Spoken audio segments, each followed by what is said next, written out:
السلام علیکم ورحمۃ اللہ وبرکاتہ۔ ان الحمد للہ نحمده ونستعینه ونستغفره ونؤمن به ونتوکل علیہ ونعوذ باللہ من شرور انفسنا ومن سیئات اعمالنا من يهده اللہ فلا مضل له ومن يضلل فلا هادی له اشهد ان لا الہ الا اللہ وحدہ لا شریک له واشهد ان محمدا عبده ورسوله اما بعد فان خیر الحدیث کتاب اللہ وخیر الهدی هدی محمد صلی اللہ علیہ وسلم وشر الامور محدثاتها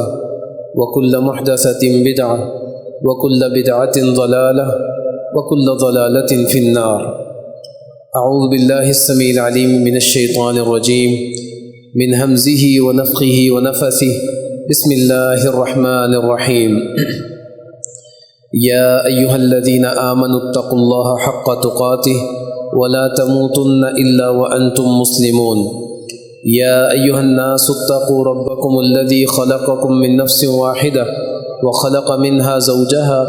وبث منهما رجالا كثيرا ونساء واتقوا الله الذي تساءلون به والأرحام إن الله كان عليكم رقيبا۔ يا أيها الذين آمنوا اتقوا الله وقولوا قولا سديدا يصلح لكم أعمالكم ويغفر لكم ذنوبكم ومن يطع الله ورسوله فقد فاز فوزا عظيما۔ قال الله تبارك وتعالى انما يخشى الله من عباده العلماء، وقال النبي صلى الله عليه وسلم من عاد لي وليا فقد آذنته بالحرب۔ اللهم صل على محمد وعلى آل محمد كما صليت على إبراهيم وعلى آل إبراهيم إنك حميد مجيد۔ اللهم بارك على محمد وعلى آل محمد كما باركت على إبراهيم وعلى آل إبراهيم إنك حميد مجيد۔ اللهم انفعنا بما علمتنا وعلمنا ما ينفعنا وزدنا علما۔ رب اشرح لي صدري ويسر لي أمري واحلل عقدة من لساني يفقهوا قولي۔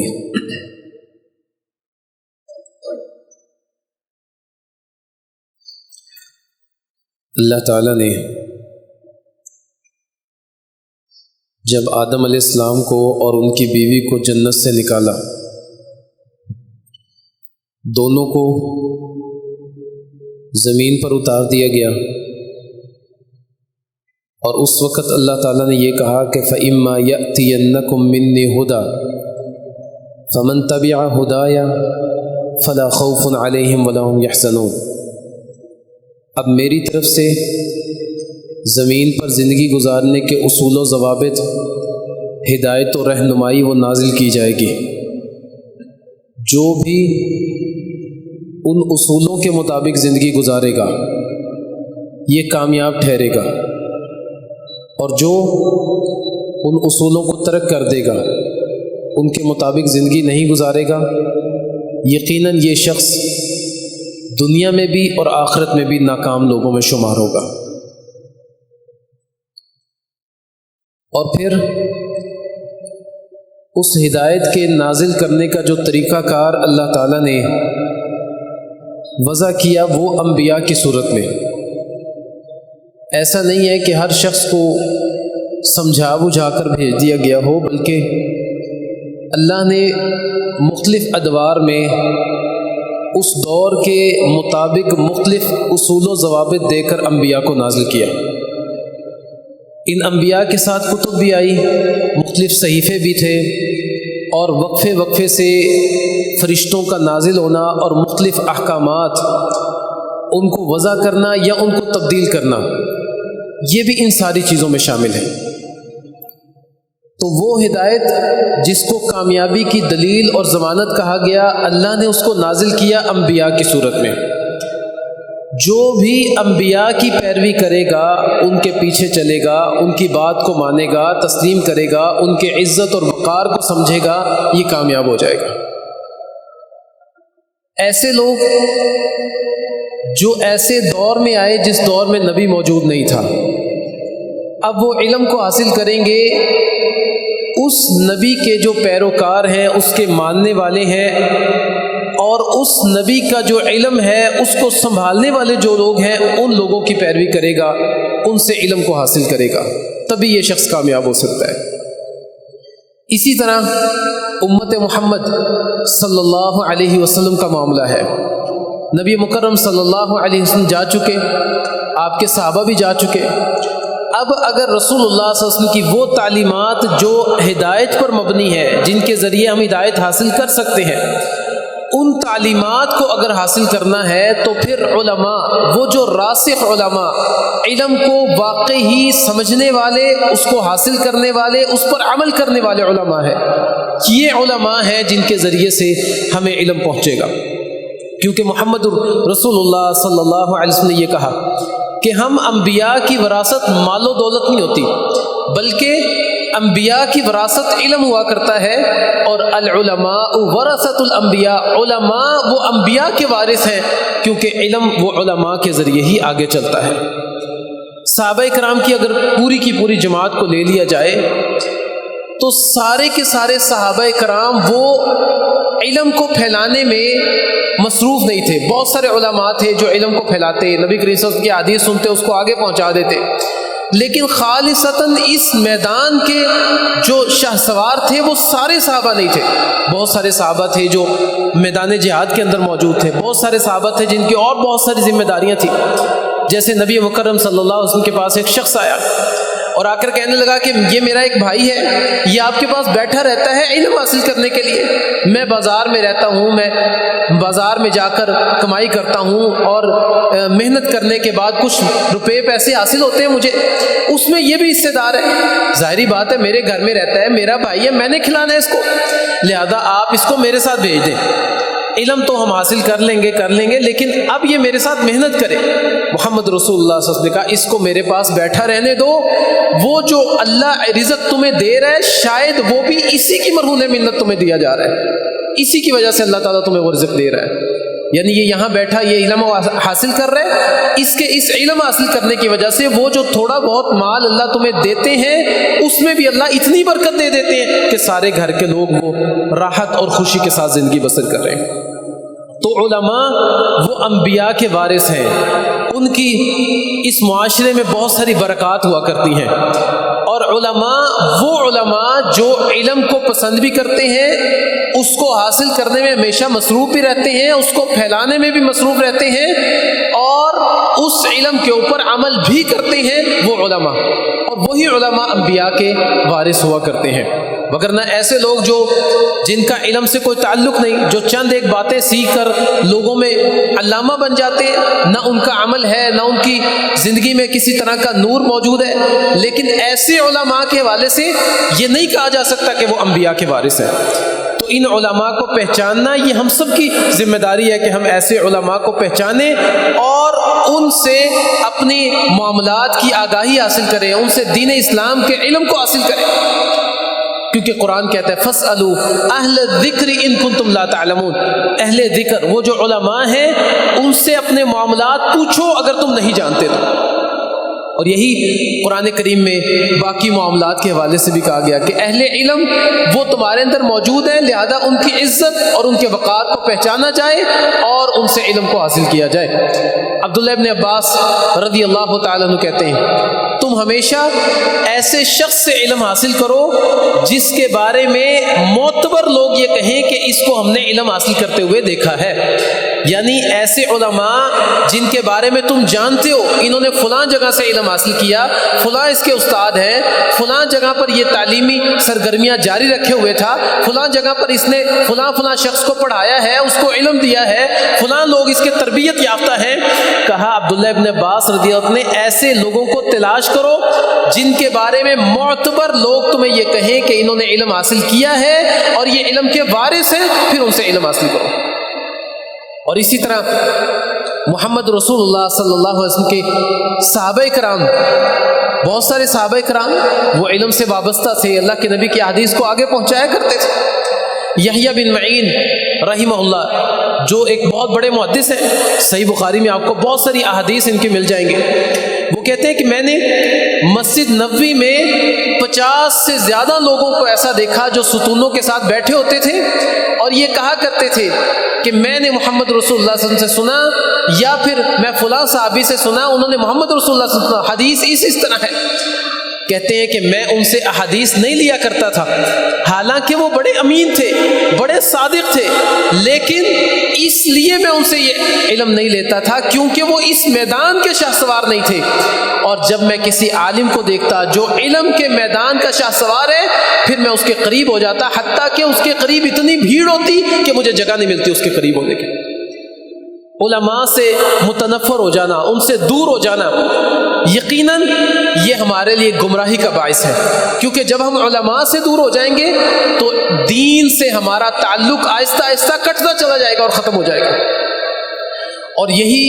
ایک کڑی ہے جو اب تک محمد رسول اللہ صلی اللہ علیہ وسلم کی تعلیمات کو ہم تک پہنچائے ہوئے ہیں۔ بہت سارے لوگ صحابہ کرام پر طعن کرتے ہیں، بہت سارے لوگ محدثین پر طعن کرتے ہیں، اور بہت سارے لوگ ایسے بھی آپ کو ملیں گے جو اس دور کی پیداوار ہیں، اس کا علم کا کوئی ان کا بیک گراؤنڈ نہیں ہے، کہیں سے انہوں نے علم حاصل نہیں کیا، لیکن سوشل میڈیا پر آ کر محدثین پر طعن کرتے ہیں، ان کے بارے میں غلط گفتگو کرتے ہیں، حالانکہ وہ لوگ جو علم کو اللہ کے نبی سے حاصل کر کے، صحابہ کرام سے حاصل کر کے اس کو یاد کیا، اس کو لکھا، اس کی تحقیق کی، اور اس علم کو پہنچانے والے ایک ایک شخص کے بارے میں جانا انہوں نے، اور پھر اللہ کے نبی کی احادیث کو ہم تک پہنچایا۔ کس قدر بڑی خدمات ہے ایسے لوگوں کی، اور آج کے دور کا کوئی بھی شخص اٹھتا ہے اور لوگوں کے اوپر طعن کرنا شروع کر دیتا ہے، یقیناً اس شخص کی بات کو نہیں مانا جائے گا، مانا جائے گا تو محدثین کی بات کو مانا جائے گا اور تسلیم کیا جائے گا۔ اور نبی مکرم صلی اللہ علیہ وسلم فرماتے ہیں من عاد لی ولیا فقد آذنتہ بالحرب، جس شخص نے، اللہ تعالیٰ یہ کہتے ہیں کہ جس شخص نے میرے کسی ولی سے دشمنی کر لی، اس کے بارے میں طعن کرنا شروع کر دیا، کہا فقد آذنتہ بالحرب، یقیناً اس نے، اللہ کہتے ہیں اس نے میرے ساتھ اعلان جنگ کر دیا، یہ میرے ساتھ جنگ کا اعلان کرتا ہے۔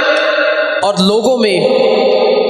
اللہ کے قریب اگر کوئی سب سے زیادہ ہے تو وہ علماء ہے، قرآن اس چیز کی گواہی دیتا ہے، انما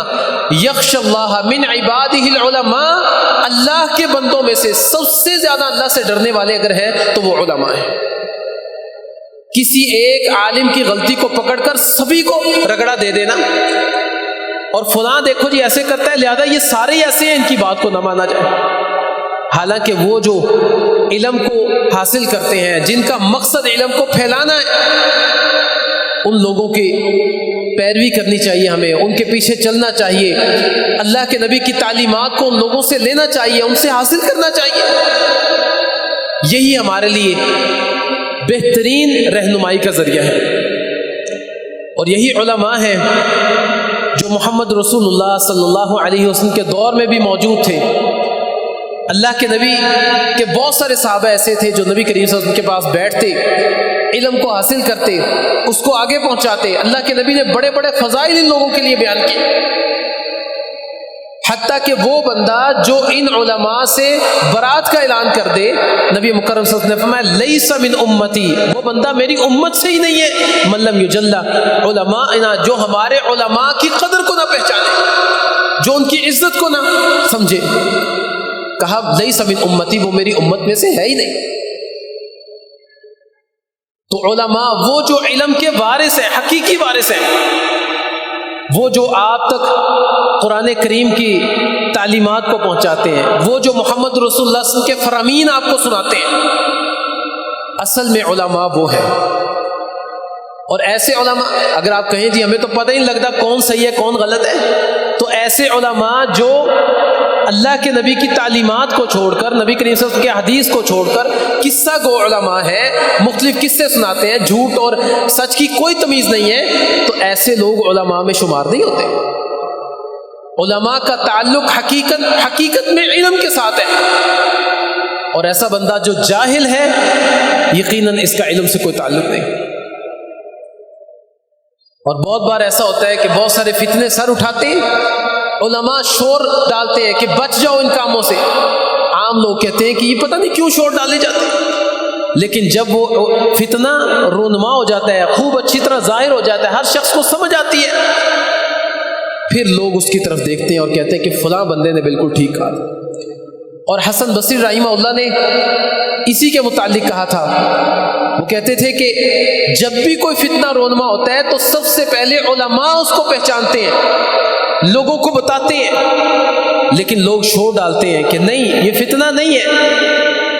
لیکن جب وہ فتنہ خوب رونما ہو جاتا ہے، کہا جہلاء کو پھر پتہ لگتا ہے کہ یہ فتنہ تھا اور اپنا کام کر کے جا چکا۔ اور انہی فتنوں میں سے ایک بڑا فتنہ جو اس دور کا ہے وہ علماء سے لوگوں کو متنفر کرنا، ان سے دور کر دینا، علم سے لوگوں کو دور کر دینا، لوگوں سے یہ کہنا کہ بس نیکی تو یہی ہے کہ آپ 2 4 5 نمازیں پڑھ لیں، قرآن کریم کی تلاوت کر لیا کریں، بس اور کیا، کچھ بھی نہیں۔ اور یہ جتنا شور ڈالتے ہیں یہ جنت ہے یہ جہنم ہے، بہت سارے لوگ تو ان چیزوں سے بھی لوگوں کو دور کیے جا رہے ہیں، اور ہماری نوجوان نسل ان کے پیچھے لگتی ہے، ان کی باتوں کو سنا جاتا ہے، حالانکہ یہ صرف اور صرف اپنی چرب زبانی کی وجہ سے۔ یہ ایسا ہے نا کہ کوئی بھی شخص اگر وہ زبان کا تیز ہے، بات میٹھی کرتا ہے، تو بہت سارے لوگ ایسے ہیں کہ ان کی باتیں بڑے بڑے لوگوں کو پھسلا دیتی ہیں، حتیٰ کہ محمد رسول اللہ صلی اللہ علیہ وسلم نے کہا کہ بہت سارے بیان، بہت ساری تقاریر، بہت ساری گفتگو ایسی ہوتی ہے جو جادو ہوتی ہے اور لوگوں کے اوپر اثر کرتی ہے۔ اور نبی کریم صلی اللہ علیہ وسلم نے ایسے لوگوں کے حوالے سے یہ بھی کہا جو لوگ اپنی زبان کے بلبوتے پر لوگوں کو پھسلا دیتے، گمراہ کر دیتے، حتیٰ کہ محمد رسول اللہ صلی اللہ علیہ وسلم نے کہا کہ بہت سارے لوگ ایسے ہیں جو میرے پاس فیصلہ لاتے ہیں، محمد رسول اللہ صلی اللہ علیہ وسلم کے پاس فیصلہ لاتے ہیں، لیکن ان میں سے کوئی شخص اپنی چرب زبانی، اپنی تیز زبان کی وجہ سے اپنا فیصلہ اپنے حق میں کروا لیتا ہے، حالانکہ وہ چیز جو میں نے اس کو دے دی وہ اس کی نہیں تھی، مجھ سے غلط فیصلہ کروا لیتا ہے۔ تو کہا کہ وہ سمجھ لے کہ میں نے اس کو آگ کا ٹکڑا کاٹ کر دیا ہے جس کو وہ لے کر جا رہا ہے۔ تو اس حدیث سے یہ پتہ لگا کہ بہت سارے لوگ وہ بڑے بڑے دانشور اور بڑے بڑے سمجھدار لوگوں کو بھی پھسلا جاتے ہیں۔ اگر محمد رسول اللہ صلی اللہ علیہ وسلم جو کائنات میں سب سے زیادہ سمجھدار ہے، اگر وہ کہتے ہیں کہ مجھ سے چرب زبانی کی وجہ سے کبھی کبھی لوگ غلط فیصلہ کروا جاتے ہیں، تو یقیناً اب بھی لوگ ایسے لوگوں کو گمراہ کر دیتے ہیں، اور ان کی گمراہی سے بچنے کا ایک ہی ذریعہ ہے اور وہ علم کو حاصل کرنا۔ نبی کریم صلی اللہ علیہ وسلم کی تعلیمات کو پڑھنا،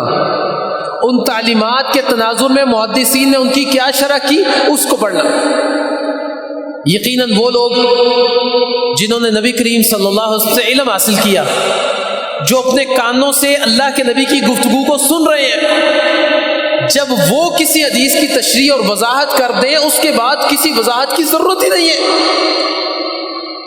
اور ان لوگوں نے اللہ کے نبی کی احادیث کو ہم تک پہنچایا، انہوں نے وضاحت کی، یا ان صحابہ اکرام سے سننے والوں نے اس کی وضاحت کر دی، اور جب وضاحت کر دی تو ان کے بعد پھر کسی طرح کی وضاحت کی کوئی ضرورت نہیں ہے۔ اور جو بھی اس کے بعد کسی حدیث کی تشریح کرے گا، اس کی وضاحت کرے گا، تو وہ صحابہ کرام اور تابعین کی وضاحت کی موافق ہی وضاحت کرے گا، بجائے اس کے کہ وہ ان کو غلط کہہ دے اور اپنی طرف سے کوئی نیا شوشہ وہ نکالنا شروع کر دے۔ اور بہت ساری ایسی باتیں ہیں جو اگر علماء کے خلاف کسی اور سے لی جائیں تو وہ لوگوں کو گمراہ کر دیتے ہیں۔ اس کے بہت سارے نمونے موجود ہیں۔ مثال کے طور پر ایک میں آپ کے سامنے رکھتا ہوں۔ موجودہ ایام میں بہت سارے لوگ ایسے لوگوں کے پیچھے جو لوگ بغیر علم کے لوگوں کے سامنے بیٹھ کر گفتگو کرتے ہیں، ان کو سنتے ہیں، ان کی گفتگو پر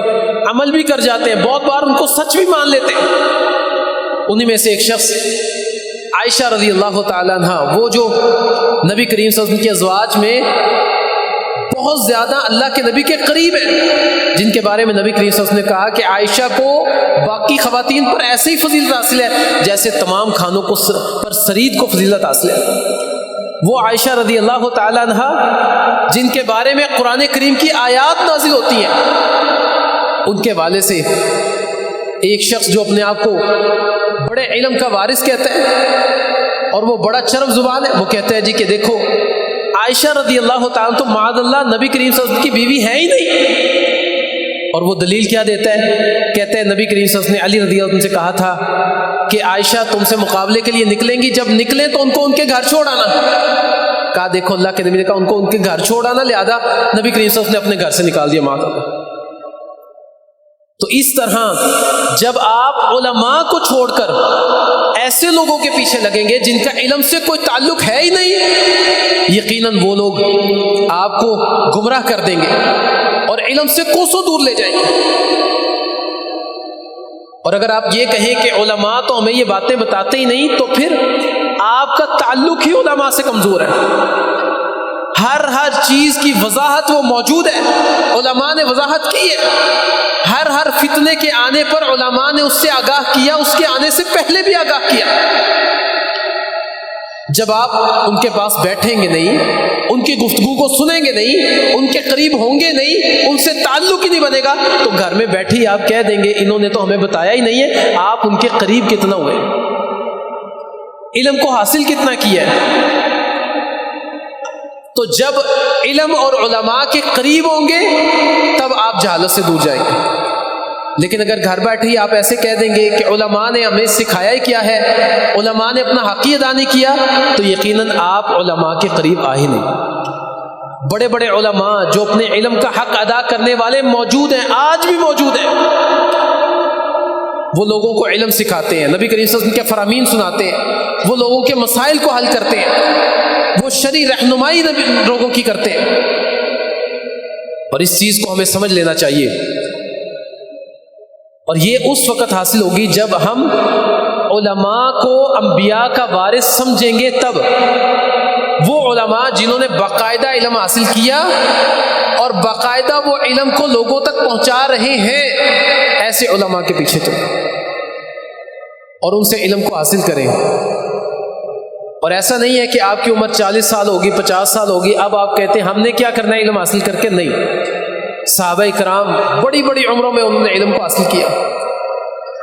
اور وہ علم سے پیار کرتے، محبت کرتے، اور یہ علم سے محبت کرنا ہی ان کی ہدایت کا ذریعہ بنا. نبی کریم صلی اللہ علیہ وسلم کے صحابی حکیم بن حزام رضی اللہ تعالی 120 سال عمر پائی، 60 سال کفر کی حالت میں اور 60 سال ایمان کی حالت میں گزارے. اور 60 سال جو ایمان کی حالت میں گزارے، نبی کریم صلی اللہ علیہ وسلم کی صحبت میں بڑا علم حاصل کیا انہوں نے، حتیٰ کہ اللہ کے نبی کے قریب اتنا رہتے کہ نبی مکرم صلی اللہ علیہ وسلم کے قریبی دوستوں میں ان کا شمار ہوتا تھا. تو اس لیے ہمیں چاہیے کہ ہم علماء کی قدر کو پہچانیں، ان کے وقار کو سمجھیں، اور علم کی قدر کو پہچانیں، اور علم کو بھی جانیں کہ علم چیز کیا ہے. علم قرآن کریم ہے اور محمد رسول اللہ صلی اللہ علیہ وسلم کے فرامین ہے، اور ہر وہ چیز جو دنیا اور آخرت میں آپ کو فائدہ دے وہ علم نافع ہے. ایسی چیزوں کا علم حاصل کرنا یہ ہمیں اللہ کے قریب کر دیتا ہے، اور ایسے لوگوں کے قریب بیٹھنا یہ بھی ہمیں اللہ کا قرب دے دیتا ہے. نبی کریم صلی اللہ علیہ وسلم بیان کرتے ہیں جب بھی کوئی ایسی مجلس جس میں لوگ علم پر تبادلہ کر رہے ہوں، ایک دوسرے کو علم سکھا رہے ہیں، یا کوئی ایک بندہ علم سکھا رہا ہے باقی سارے سیکھ رہے ہیں، کوئی ایسی مجلس موجود ہے، تو فرشتے اس مجلس کا حصہ بن جاتے ہیں. فرشتے آسمان سے آتے ہیں، زمین میں پھیلتے ہیں مختلف ٹولیاں، ایسی مجالس کو تلاش کرتے ہیں جہاں پر علم کا دور ہو رہا ہے، علم سکھایا جا رہا ہے، اللہ کا ذکر کیا جا رہا ہے. ایسی مجالس کو تلاش کر کے وہ ان کا حصہ بن جاتے ہیں. پھر جب یہ فرشتے واپس جاتے ہیں تو اللہ تعالیٰ ان سے پوچھتے ہیں کہاں سے آئے ہو، حالانکہ اللہ جانتے ہیں. پھر یہ بتاتے ہیں کہ اللہ فلاں فلاں جگہ پر تیرے نبی کی تعلیمات کو سیکھا جا رہا تھا، سکھایا جا رہا تھا، لوگ ایک مجلس کی صورت میں بیٹھے تھے، وہ علم کو حاصل کر رہے تھے، وہ تیرا ذکر کر رہے تھے، لہذا ہم اس مجلس کا حصہ تھے. اللہ کہتے ہیں کون کون اس میں شامل تھا، فلاں فلاں اس میں شامل تھا. تو اللہ تعالیٰ کہتے ہیں کہ اس میں جتنے بھی لوگ شامل تھے میں نے ان سب کو معاف کر دیا، ان سب کی مغفرت کر دی. تو نبی کریم صلی اللہ علیہ وسلم نے کہا کہ ایک فرشتہ اللہ سے یہ کہتا ہے کہ اللہ ان لوگوں میں ایک بندہ ایسا بھی تھا جو اس مجلس کا حصہ نہیں تھا، کسی کام سے آیا تھا، مسجد میں کوئی کام تھا، کسی بندے کو بلانے آ گیا یا کسی سے کوئی چیز لینے آ گیا، کہا کسی کام سے آیا، ویسے ہی پیچھے بیٹھا کسی کا انتظار کر رہا تھا، تو نبی کریم صلی اللہ علیہ وسلم نے کہا کہ اللہ تعالیٰ یہ کہتے ہیں کہ جو بھی اس مجلس کا حصہ تھا وہ کسی بھی کام سے آیا، آج اس مجلس میں کوئی بھی محروم نہیں رہے گا، میں نے سب کو معاف کر دیا۔ یہ علم اور علماء کی مجلس، اس کی وقت اور اہمیت اس حدیث سے واضح ہو جاتی ہے۔ تو اس لیے علم کی مجالس کو تلاش کریں، ایسی مجالس جو علم کی ہیں، جہاں پر علم سکھایا جاتا ہے، اور تلاش کرنے کے ساتھ ساتھ روزانہ کی بنیاد پر ایسی مجالس کا انعقاد کریں۔ نماز کے بعد آپ علماء میں سے جو بھی موجود ہے اس کے قریب بیٹھ جائیں، کوئی ایک حدیث پڑھ لیں، موبائل آپ کے پاس موجود ہے، کوئی حدیث کی کتاب موبائل میں رکھیں، موبائل سے نکالیں، جی یہ ایک حدیث آپ مجھے پڑھا دیں۔ آپ نے مجلس کا انعقاد کر دیا، ایک شخص علم سکھا رہا ہے اور دوسرا سیکھ رہا ہے، اور یہ ایک حدیث پڑھنے پر اگر اللہ آپ کے سارے گناہ معاف کر دے تو یقیناً یہ بہت بڑی کامیابی ہے جس شخص کو یہ مل جائے۔ تو اس لیے علم کو حاصل کریں قرآن کریم سے، محمد رسول اللہ صلی اللہ علیہ وسلم کے فرامین سے، اور راسخ علماء کے ذریعے ان چیزوں کو پڑھیں۔ وہ علماء جنہوں نے باقاعدہ علم کو حاصل کیا ہے ان سے ان چیزوں کو پڑھیں، اور ایسے لوگ جن کا علم سے کوسوں تعلق نہیں ہے، جن کی پچھلی زندگی لہو و لغو میں گزر گئی، علم کو حاصل نہیں کیا، اب وہ عالم بن گئے، اگرچہ وہ نیک ہو گئے لیکن جب تک باقاعدہ علم کو حاصل نہیں کریں گے تب تک ان کے لیے یہ کسی بھی طرح سے لائق نہیں ہے کہ وہ آگے علم کو پہنچائیں۔ تو ایسے لوگوں سے ہمیں بچنا چاہیے۔ اللہ تعالیٰ سے دعا ہے اللہ تعالیٰ علم اور علماء کی قدر کو سمجھنے والا، اس کو پہچاننے والا ہمیں بنا دے۔ اقول قولی ھذا واستغفر اللہ لی ولکم السلام۔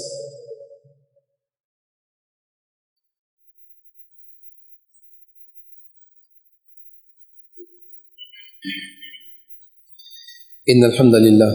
نحمده ونستعینه ونستغفره ونؤمن به ونتوکل علیہ ونعوذ باللہ من شرور انفسنا ومن سیئات اعمالنا من يهده الله فلا مضل له ومن يضلل فلا هادي له اشهد ان لا اله الا الله وحده لا شريك له واشهد ان محمدا عبده ورسوله۔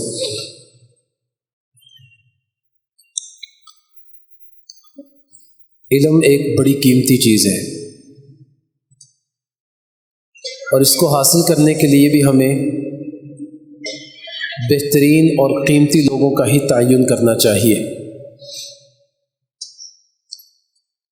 اور ایسے لوگوں سے اپنے آپ کو بچانا چاہیے جو علم کے بارے میں لوگوں کو گمراہ کرتے ہیں۔ اور ہمارے ہاں تو شاید یہ بات ہی کی جاتی ہے یا اس کو بڑا معمولی سمجھا جاتا ہے۔